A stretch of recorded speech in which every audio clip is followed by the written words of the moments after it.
नमस्कार साथियों, Naira education institute में आपका हार्दिक स्वागत है। मैं प्रोफेसर महेंद्र सर आज आप लोगों को बाल विकास व विज्ञान के अंतर्गत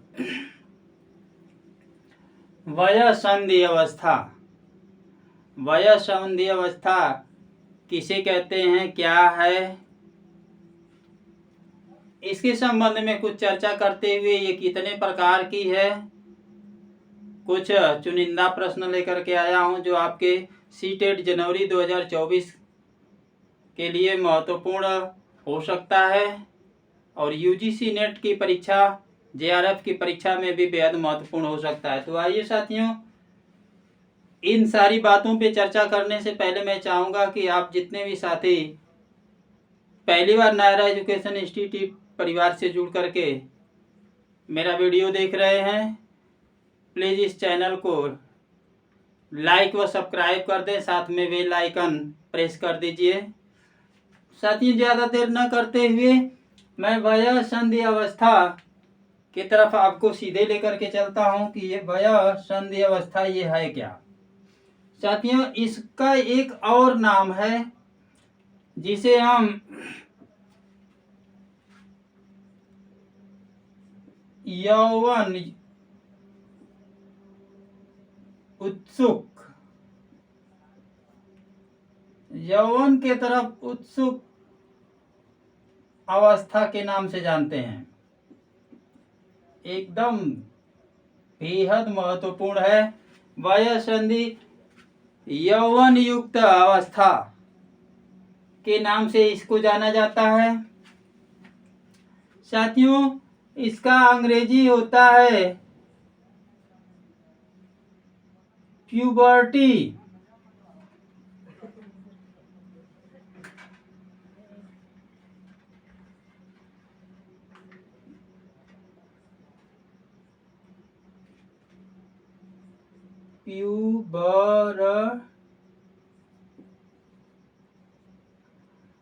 ऐसे होगा, प्यूबर्टस। देख लीजिएगा, हो सकता है कि कंफ्यूज ना हो। साथियों, यौवन उत्सुक अवस्था, ये जो प्यूबर्टस जो है इसका आशय ही होता है यौवन युक्त अवस्था। साथियों, इसका तात्पर्य क्या है, इसका आशय या अर्थ कह लीजिए, इसका अर्थ होता है साथियों संपूर्णता की ओर ले जाने अवस्था, संपूर्णता की ओर ले जाने वाली अवस्था।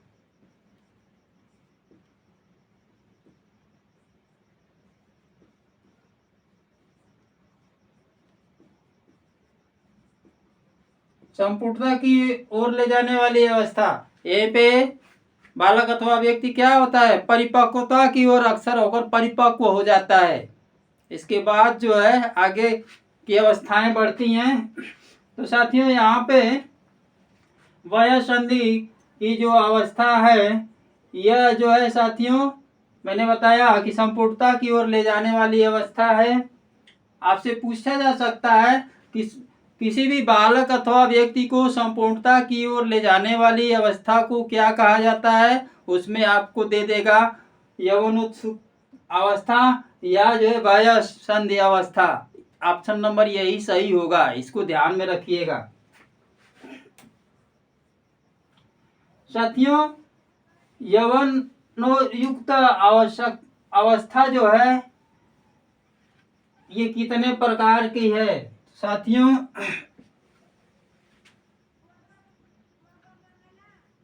ये जो है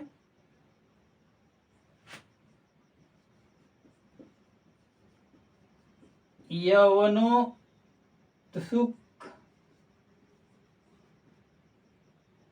अवस्था के भेद।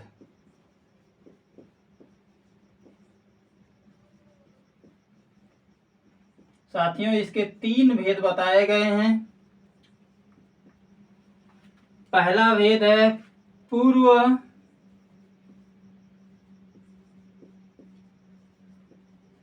यौनोत्सुक अवस्था,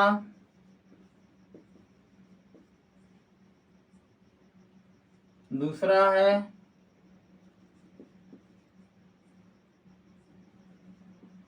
यौनोत्सुक अवस्था,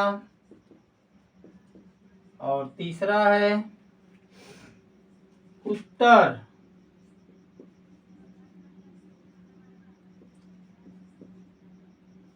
यौनोत्सुक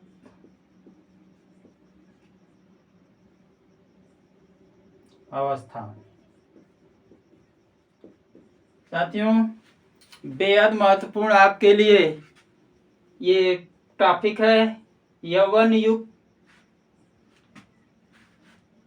अवस्था। 3 प्रकार की यौवन होने से पहले की अवस्था, यौवन उत्सुक अवस्था और उसके बाद वाली अवस्था।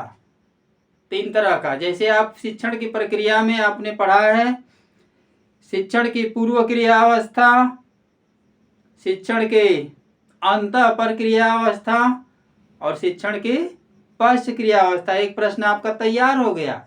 शिक्षण की अवस्थाएं कितनी होती हैं?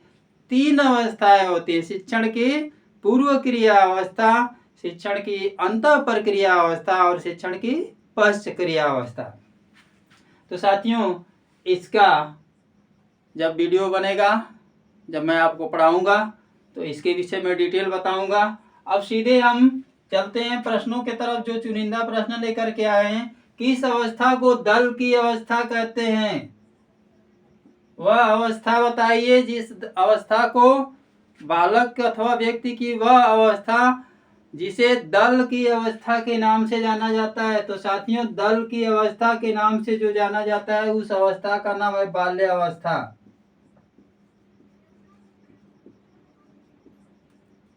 बालक जो है अपना ग्रुप बनाते हैं, दल बनाते हैं।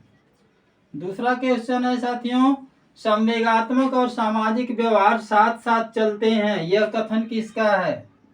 संवेगात्मक और सामाजिक व्यवहार साथ साथ चलते हैं, यह कथन साथियों किसका है? यह कथन साथियों क्रो व क्रो का है।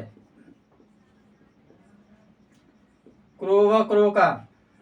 अगला क्वेश्चन साथियों, प्रारंभिक किशोरावस्था उथल पुथल का काल है।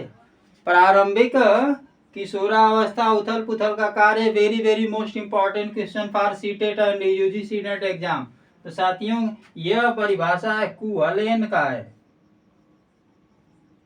कुहलेन महोदय का है। अगला क्वेश्चन, संवेगात्मक विकास को प्रभावित करने वाले कारक हैं। संवेगात्मक विकास को प्रभावित करने वाले कारक साथियों, मानसिक कारक, शारीरिक कारक, सामाजिक अस्वीकृत कारक। और ये सभी कौन से कारक इसमें से संवेगात्मक बालक के संवेग को प्रभावित करता है? भाई, मन भी प्रभावित करता है, शरीर भी जो है प्रभावित करता है, समाज की उसके कार्यों को अस्वीकृत कर देगा तब भी प्रभावित होगा। इसलिए जो है ऑप्शन नंबर ये लास्ट वाला सही है। अगला क्वेश्चन साथियों, किशोर के संवेगों पर नियंत्रण का उपाय है। वो कौन सा उपाय है किशोर के संवेगों पर? स्वस्थ पर्यावरण, प्रेम और सहानुभूति, रेचन, ये सभी। ये वह कौन सा उपाय है जो बालक के संवेगों पर नियंत्रण कर सकता है? तो साथियों, स्वस्थ पर्यावरण भी है, प्रेम और सहानुभूति भी है, रेचन भी है, ये सही है। अगला क्वेश्चन साथियों, किशोरावस्था में काम वासना का विकास होता है। किशोरावस्था में काम वासना का विकास होता है। स्व प्रेम के रूप में बालक अपने से भी प्रेम करने लगता है कि मैं बड़ा, कहना नहीं है, समझ गए होंगे। दूसरा, समलिंगी प्रेम के रूप में, विषमलिंगी प्रेम के रूप में, उपरोक्त सभी। इस अवस्था में साथियों ये सभी जो है दृष्टिगोचर होते हैं। तो option number D correct answer. साथियों, आज के वीडियो में आपने जो है पढ़ा मिला जुला वया संधि से संबंधित कुछ महत्वपूर्ण प्रश्न जो आपके परीक्षा में निश्चित रूप से पूछे जा सकते हैं। आज के वीडियो में साथियों बस यही तक। अगले वीडियो के साथ हम जल्द ही आपके समक्ष प्रस्तुत होंगे। तब तक के लिए साथियों नमस्कार, जय हिंद।